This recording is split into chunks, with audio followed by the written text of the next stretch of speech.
Hello everyone.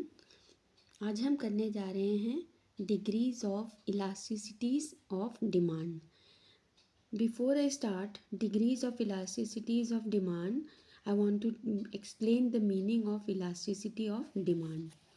Elasticity of demand refers to the percentage change in demand for a commodity with respect to percentage change in any of the factors affecting demand for that commodity.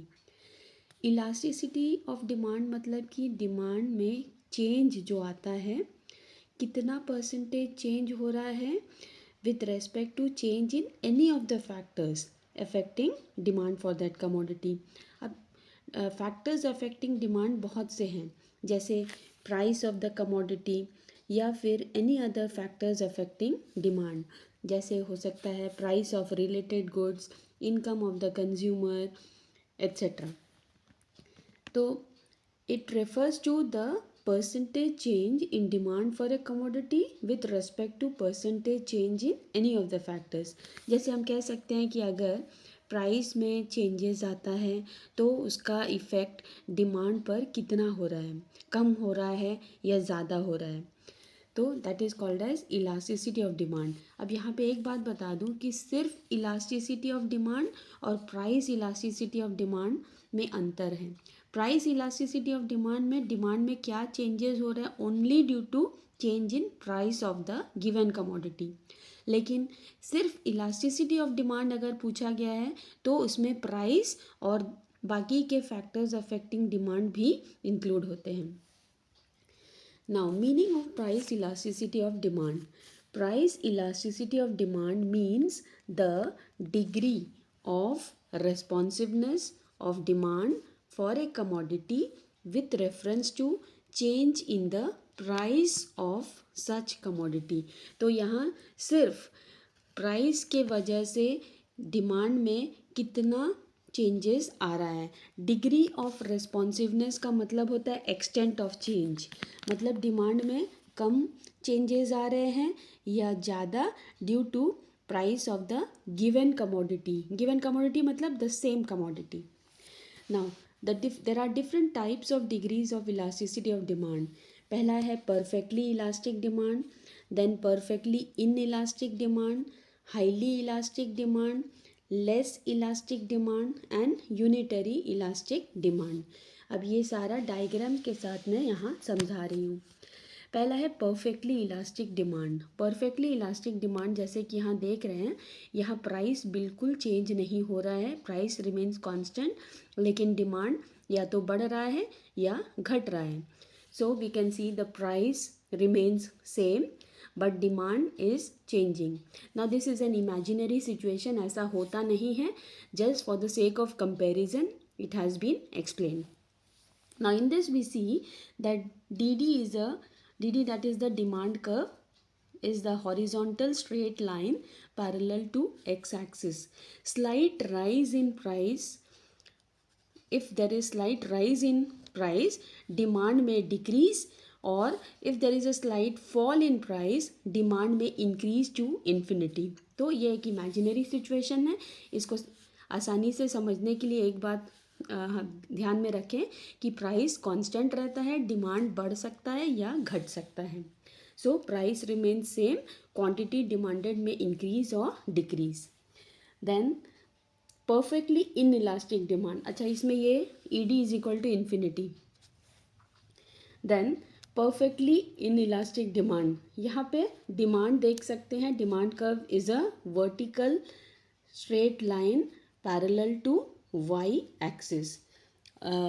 Perfectly elastic demand में the demand curve is a horizontal straight line parallel to x axis. Then here we see कि demand curve is a vertical straight line parallel to the y axis. Price बढ़ रहा है और price अगर बढ़ जाए तो भी डिमांड में कोई चेंज नहीं आएगा, प्राइस कम होने से भी डिमांड में कोई चेंज नहीं आएगा. ये भी एक इमेजिनरी सिचुएशन है. We can see that price is rising but here the demand remains constant. So price changes but quantity demanded remains same. So DD is a vertical straight line parallel to y axis. Now the next one is highly elastic demand. Here ED is greater than 1. What is ED? Elasticity of demand is more than 1. So here we see that the change in price is less, but the change in demand is more. We can see, अगर ये square को देखा जाए तो हम देख सकते हैं कि ये वाला जो स्क्वायर है ये बड़ा है और ये जो प्राइस चेंज का जो स्क्वायर है ये छोटा है. तो हम ये कह सकते हैं कि change in price is less but change in demand is more. So we can see here price original price was 20 and the original quantity demanded was 100. When the price has fallen to 10, the quantity demanded has increased to 200. तो इसका हम percentage में अगर निकालने का formula है change in price by original price into 100. तो change in price कितना हुआ 20 minus 10 that is 10 and what is the original quantity 20 into 100 तो 50%. सो प्राइस फॉल हो रहा है 50% और चेंज इन क्वांटिटी कितना हो रहा है क्वांटिटी डिमांडेड राइजेस बाय 100%. इसको निकालने का भी फॉर्मूला है change in quantity by original quantity into 100. तो चेंज इन क्वांटिटी कितना हुआ 200 minus 100 that is 100 and original quantity is 100 isn't it into 100. So 200 minus 100 by 100 into 100 तो कितना हुआ 100 by 100 into 100 that is 100%. So price fall is 50% but quantity demanded rises by 100%. तो हम ये कह सकते हैं या सिर्फ इसको डायग्राम को देखने से भी समझ सकते हैं कि ये जो स्क्वायर है change in quantity is more than change in price. So demand curve is flatter and its slope is inclined more towards the x axis. तो हम देख सकते हैं ये x axis है तो ये जो slant है ये ज़्यादा है towards the x axis. तो ये this is the case of highly elastic demand and the example of such goods are luxurious goods. In case of luxuries हम देखते हैं कि price में हल्का सा भी अगर change होता है तो there is a big change in demand. Then less elastic demand. Here ED is less than 1. Elasticity of demand is less than 1. So original price was 20 and the new price is 10 and original quantity demanded was 100 and the new quantity demanded is 120. So quantity demanded rises by 20% and price falls by 50%.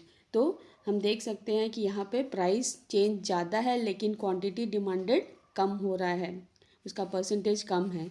तो ये इसका example हो सकता है all the necessities goods like salt vegetables medicines.